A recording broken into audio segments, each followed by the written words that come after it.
Welcome students. Today we learn the reuse techniques in detail one by one. First one is a reuse center and virtual exchange. Okay. Into that, a reuse center facilitate the redistribution of unwanted yet perfectly usable material and the equipment from one entity to another. म्हणजे त्यांनी काय सांगितले, रियूजचे असे काही centre आहेत, त्यांच्यामध्ये काय करत आपण ते जे काही मटेरियल आहे त्यांचं काय करतो, रिडिस्ट्रीब्युशन करत असतो, म्हणजे पुन्हा निर्माण करत असतो. Okay.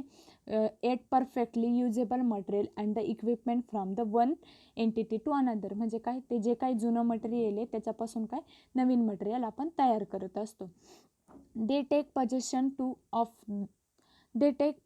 of the denoted material and make them available for redistribution or a sale. म्हणजे मग ते काय करतात की जे काही तुम्ही मटेरियल त्यांना डोनेट केलेले आहे त्याच्यापासून काय नवीन मटेरियल ते रिडिस्ट्रीब्यूट करतात, पुन्हा तयार करतात आणि ते काय करतात, ते जे काही रिडिस्ट्रीब्यूट केलेलं मटेरियल ते काय करतात, सेल करत असतात.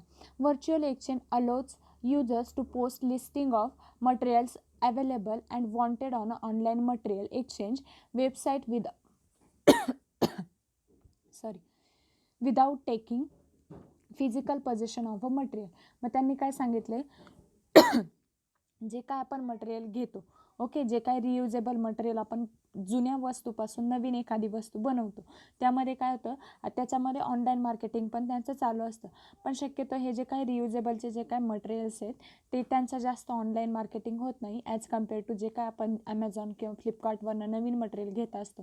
त्याच्यापेक्षा हे जे काही जुने मटेरियल आहे त्यांचं काय, जे काय ऑनलाईन शॉपिंग आहे ती कमी प्रमाणात होत असते. ओके. आणि मग त्याच्यानंतर ना सेकंड रियूजचा टेक्निक आहे डिपॉझिट प्रोग्राम. मग त्याच्यामध्ये काय सांगितले, it offers the customer a financial incentive to return packaging for reuse. After that statistics show that on average a milk bottle is return 12 times. मग त्यांनी काय सांगितलं, डिपॉझिट प्रोग्राम म्हणजे काय, it offers the customer a financial incentive to return a packaging for reuse. म्हणजे मग त्यांनी मग डिपॉझिट प्रोग्राममध्ये काय सांगितलं, ते काय करतात, कस्टमरला ऑफर्स देतात. म्हणजे थोडक्यात आपण काय, सेल करतात. ते एखादा सेल लागतो बघा, या वस्तूवरती ही वस्तू फ्री. मग ते काय करतात, एखादी नवीन वस्तू असेल तिच्यासोबत जी काही जुनी वस्तू बनवलेली, म्हणजे जी काही रियूज झालेली जी काही गोष्ट आहे, जे काही मटेरियल आहे ते काय करत असतात, त्याचा सेल लावून कस्टमरला ते सेल करत असतात, विकत असतात. मग काय सांगितले, स्टॅटिस्टिक्स शो दॅट, म्हणजे स्टॅटिस्टिक काय सांगतं, काय दाखवतं, on average a milk bottle is return 12 times. म्हणजे ही जी मिल्कची जी काही बॉटल आहे ती काय, एकच बॉटल तुम्ही 12 वेळा काय करू शकता, रियूज केली जाऊ शकते. एकच बॉटल काय 12 वेळा रियूज केली जाऊ शकते. Okay. Sainsbury Limited have operated a plastic carrier bags cash refund scheme that save 970 tons of plastic per annum. म्हणजे ही जी काही कंपनी, कोणती, सेन्सबरी लिमिटेड, ही काय एक प्लॅस्टिकची जे काय प्लॅस्टिक जी ती काय करत असते, प्लॅस्टिक बॅग कॅरी करत असते ह्या कंपनीमध्ये. ओके. कोणत्या बॅग, प्लॅस्टिक बॅग कॅरी केल्या जातात. Refund scheme that save 970 tons of plastic per annum. मग ते काय करतात, ते की ते काय करत असतात, जे काय प्लॅस्टिकचं मटेरियल आहे त्यांच्यावरती काही स्कीमा देत असतं आणि मग ते काय करतात, जे काय प्लॅस्टिक वगैरे आहे ते काय करतात, ते त्यांच्या कंपनीमध्ये मागवून घेतात. म्हणजे ज्यांचा काही वापर झालेला आहे आणि जे प्लॅस्टिक फेकून दिलेले आहे ते मटेरियल ते काय करतात, त्यांच्या कंपनीमध्ये मागवून घेतात आणि त्याच्या बदल्यात काय करतात, ते काही स्कीमा प्रोव्हाइड करत असतात. आणि मग ते काय करतात, वर्षाला पर ॲन्यम 970 टन्स ऑफ प्लॅस्टिक सेव्ह करत असतात. म्हणजे मग ते वर्षाला किती प्लॅस्टिक सेव्ह करत असतात, 970 टनामध्ये ते प्लास्टिक सेव्ह करत असतात. म्हणजे याच्यामध्ये कोणाचा फायदा आहे, तर आपलाच फायदा असतो. Okay. In India and Pakistan. मग इंडिया आणि पाकिस्तानमध्ये manufacturers collect and refill old glass bottles for selling Cola and other drink. म्हणजेच मग त्यांनी काय सांगितले, की बघा आपण काय करतो, की बाबा बघा, एखाद्या तुम्ही याच्यामध्ये गेले हॉटेल वगैरेमध्ये, पेप्सी वगैरे पिला किंवा कोको कोला वगैरे पिला, तर काय करतात, ते त्याचं झाकण काढून देतात, आपण ते ड्रिंक करतो आणि परत त्यांची बॉटल त्यांना रिटर्न करत असतो. मग ते काय करतात, ते परत क्लिनिंग वगैरे करून परत त्याच्यामध्ये त्याचं जे काय त्याच्यामध्ये त्याचं जे काही लिक्विड आहे म्हणजे जो काही तुम्हाला जे काही ड्रिंक प्यायचे ते त्याच्यामध्ये ते परत भरतात आणि परत सेंड करत असतात. कुठं ते कसं ती प्रोसेस कुठं होत असते? इंडिया आणि पाकिस्तानमध्ये. मग कबाडीवाला बाय ओल्ड न्यूजपेपर, अजून काय कबाडीवाला म्हणजेच थोडक्यात भंगारवाला काय करत असतो? बाय करत असतो. कोणते? जे काही रद्दीचे पेपर आहेत ते तो बाय करत असतो आपल्याकडून फ्रॉम द रीडर्स, म्हणजे ज्यांनी वाचून झालेले त्यांच्याकडनं तो ते बाय करत असतो for the scrap value and reuse them as a packaging or a recycle them. त्यांना काय, मग ते जे काही जुने न्यूजपेपर आहे ते काय काहीतरी पॅकेजिंग करण्यासाठी त्याचा यूज करत असतात किंवा काय त्याच्यापासून रिसायकल करत असतात. ओके. नाव third one is a close loop program. आता क्लोज लूप प्रोग्राममध्ये काय सांगितले? This method apply primarily to items of a packaging where a company is involve in a regular transportation of a goods from a central manufacturing facility to warehouse or warehouses to retail outlets.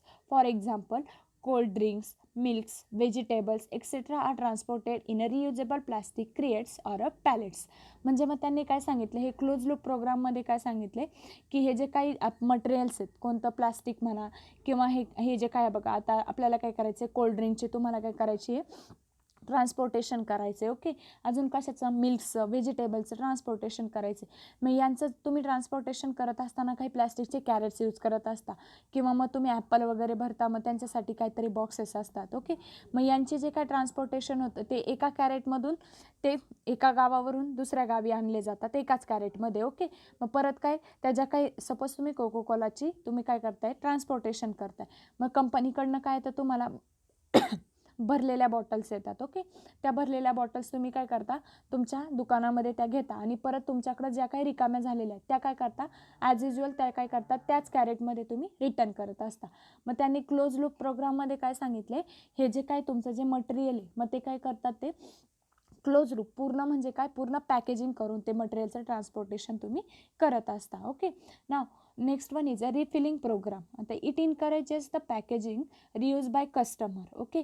म्हणजे मग ते काय करतात की जे काही कस्टमरली वापरलेलं आहे, जे काय मटेरियल वापरलेले आहे त्याच्यापासून काय करतात? पॅकेजिंगसाठी ते इनकरेज करत असतात. Okay. For example, refilling of liquid soap and the cleaning material, insect killer, cooking oil etcetera. म्हणजे मग त्यांनी काय सांगितलं? Refilling program. आता ओके, सपोज आपण काय केलं? एखादा सपोज हँडवॉश आणला. आधी काय केलं? डेटॉलचं एखादा सपोज हँडवॉश आणलं. तुम्ही काय करता? एक बॉटल घेऊन येता. ओके. ती बॉटल पूर्णपणे संपल्यानंतर ना आपण काय करतो? ती फेकून देतो आणि परत नवीन बॉटल आणतो. तसं न करता तुम्ही काय करू शकता? एकदा एक बॉटल आणली तर काय, दुसऱ्या वेळेस जर ती संपली असेल तर दुसऱ्या वेळेस पाऊच आणून ते त्याच्यामध्ये ओतलं तर काय होऊ शकतं? तुम्हाला प्रॉफिटेबल राहू शकतं. कारण की पाऊच थोडंसं तुम्हाला कॉस्टली कमी असतं आणि नंतर ना काय, तुमचं जे काय तुम्ही प्लास्टिक वेस्ट करत असता बॉटल फेकून देऊन परत मग तिच्यापासून ती जाळाली वगैरे तर परत म्हणजे एन्व्हायरमेंटला ते हानिकारक आहे. मग तसं न करता तुम्ही काय करू शकता?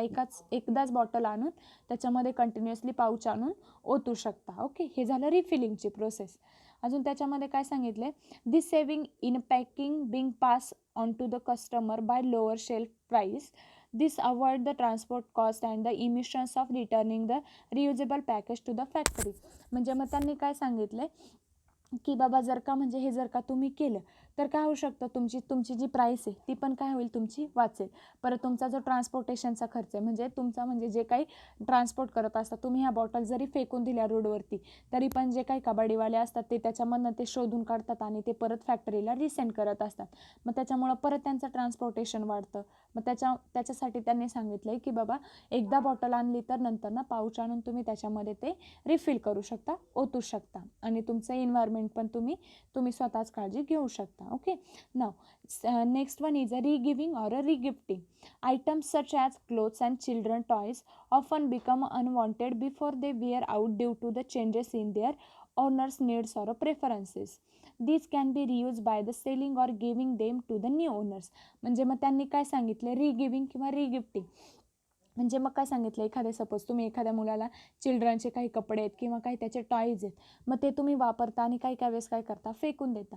मग ते फेकून न देता त्याचे काहीतरी तुम्ही सेल वगैरे लावले किंवा एखाद्याला रिविअरिंग करण्यासाठी दिले. ओके, तर काय होऊ शकतं, त्याचा वापर होऊ शकतो. म्हणजे फेकून न देण्यापेक्षा जर का तुम्ही एखाद्याला दिले, काही काही गरीब लोक असतात की बाबा त्यांना ते काय होऊ शकतं, यूज होऊ शकतं आणि ते जे काही चिल्ड्रन आहेत ते पण हॅप्पी राहू शकतात. मग त्यांनी तेच सांगितले, म्हणजे काही चिल्ड्रनचे काही क्लोथ्स आहेत किंवा टॉयज आहेत ते तुम्ही जर का फेकून न देण्यापेक्षा जर का त्याचं काहीतरी तुम्ही चांगलं केलं तर बेटर राहील. Okay, next one is a printer cartridges and the toner reuse. Okay, आता ही प्रिंटरच्या रिलेटेड आहे. Printer ink cartridges can be reuse, म्हणजे ही जी काय प्रिंटरची इंक कार्डिजेस आहेत ते आपण काय करू शकतो, रियूज करू शकतो. Okay, the companies that created these cartridges can refill and sold back to the consumers. Toner cartridges are recycle the same way as a ink cartridges. म्हणजे मग त्यांनी काय सांगितलं याच्यामध्ये, ओके आपण काय करतो बघा, एखादा बॉल पेन घेतो, याचं सेम बघा प्रिंटरचं एक्झाम्पल, बॉल पेन घेतो आणि त्याच्यानंतर काय करत असतो आपण, त्याचं पेनातली शाई संपली तर तो पूर्ण पेन फेकून देतो. पण आपण काय फेकून देतो म्हणजे ते काय येतं, प्लास्टिकमध्येच येतं. मग फेकून दिलं त्याच्यानंतर परत मग ते एन्व्हायरमेंटमध्ये त्याचं मिक्सचर होणार, कुणी तिथे ते कचरा वगैरे पेटवला, परत ते एन्व्हायरमेंटला हानिकारक करणार. ओके, हां, त्याच्यापेक्षा जर आपण शाई पेन घेतला, शाई पेनमधली इंक संपली, आपण काय करू शकतो, त्याच्यामध्ये इंक ओतू शकतो, म्हणजे काय रियूज करू शकतो तो पेन. पण जर का बॉल पेन एकदा वापरला, त्याची शाई संपली, फेकून देतो. पण शाई पेन कसं आहे की त्याच्यातली इंक संपली तर आपण काय करू शकतो, ती इंक ओतून परत तो पेन यूज करू शकतो. तसंच प्रिंटरचं आहे, त्याचे जे काही टोनर्स असतात त्या टोनरला इंक लागलेली असते. मग जर का त्या प्रिंटरच्या त्या टोनरची पूर्ण इंक संपली तर आपण काय करू शकतो, पूर्ण त्याच्यामध्ये इंक ओतून तो जो टोनर आहे तो परत यूज करू शकतो. तेच सांगितले त्याने. This method is highly efficient as there is a no energy spend on melting and recreating the cartridges. म्हणजे मग त्यांनी काय सांगितलं, ही जी काय मेथड आहे ती कशी आहे, इफिशियंट आहे. का, कारण की जास्त एनर्जी स्पेंड करावी नाही लागत मेल्टिंगसाठी किंवा रिक्रिएटिंग द कार्डिजेस, म्हणजे कार्डिजेस आहेत ते रिक्रिएट करावे नाही लागत, तर काय करतो आपण, रियूज करत असतो. Next one is a repurposing. Repurposing means using a tool usually a purpose unintended by a original tool maker. मग त्याच्यामध्ये त्यांनी काय सांगितले, example of repurposing include using the tyres as a boat fenders and a steel drums as feeding through. Similarly, fly ash produced by a power plants is used to extensively as an additive to concrete providing increased strength. मग त्यांनी रिपर्पजिंगमध्ये काय सांगितले की बाबा हे fly ash वगैरे ते power plant, मग ते जे काही पॉवर प्लांट आहे ओके, त्यांच्यामधनं जो काही तो धूर वगैरे निघतो, तो धूर काय करायचा, रियूज करत राहायचा. त्याच्यामुळे काय होतं, तुमचं कॉन्क्रिटिंग होतं आणि ते काय करतं, तुमची स्ट्रेंथ आहे ती काय होऊ शकते, इन्क्रीज होऊ शकते. Okay, now next point is a recycling. We will see in a next lecture. Write down 15 MCQ on the reuse techniques. Okay, if you have any query then ask me.